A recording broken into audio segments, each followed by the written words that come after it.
For me, I played baseball in college, but I played basketball in high school because there were no girls coming to the baseball games. Like, basketball was like the cool thing. That's where culture was. That's where the excitement was. So I wasn't gonna, I graduated high school.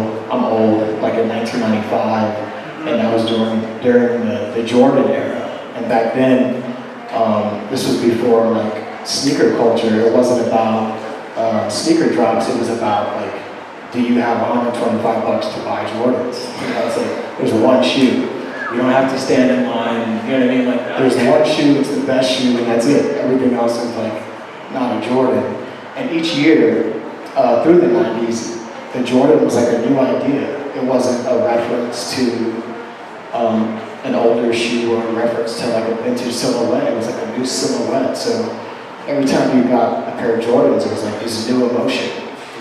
You say white basketball, and for me, that's where my emotions were. And so when I was designing the Fear of God basketball shoe, I was not necessarily chasing design lines, but I was like chasing like an emotion. Like when a kid opens the box, like, is he gonna feel like I felt like in 95 when I, got the Jordan 10s, So I never had those feelings for anything around baseball from a product standpoint that made me feel the way that Jordans made me feel. So I knew with Nike I could go deep in my emotional bank to like create for them. So that's why I basketball. The old times. Yeah, exactly. I feel like one of the things that Fear of God brings to Nike is that we don't necessarily need to rely on a persona of a professional athlete to like push our product.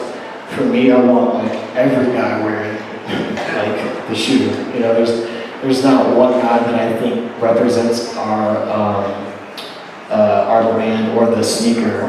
One of the gifts or one of the good things that we do with Fear of God is like storytelling and like the stories behind the product. And so we just want like a bunch of guys to wear it. We'll make it cool and relevant. I love to see it on, any guy in the NBA. I think we all have different ideas of our destination. And me being a designer and playing high school basketball, I had dreams of being in the NBA, but like my destination wasn't on a basketball court. It was something else. And so I was kind of challenged from Nike to kind of like tell like a 360 story around basketball. So that included an on-court shoe and then what is like the lifestyle of the athlete off the court. And so the second part of the collection is more like kind of like the lifestyle. You have the moccasin and you have the Air Raid. Both are inspired by shoes in '92 that I love.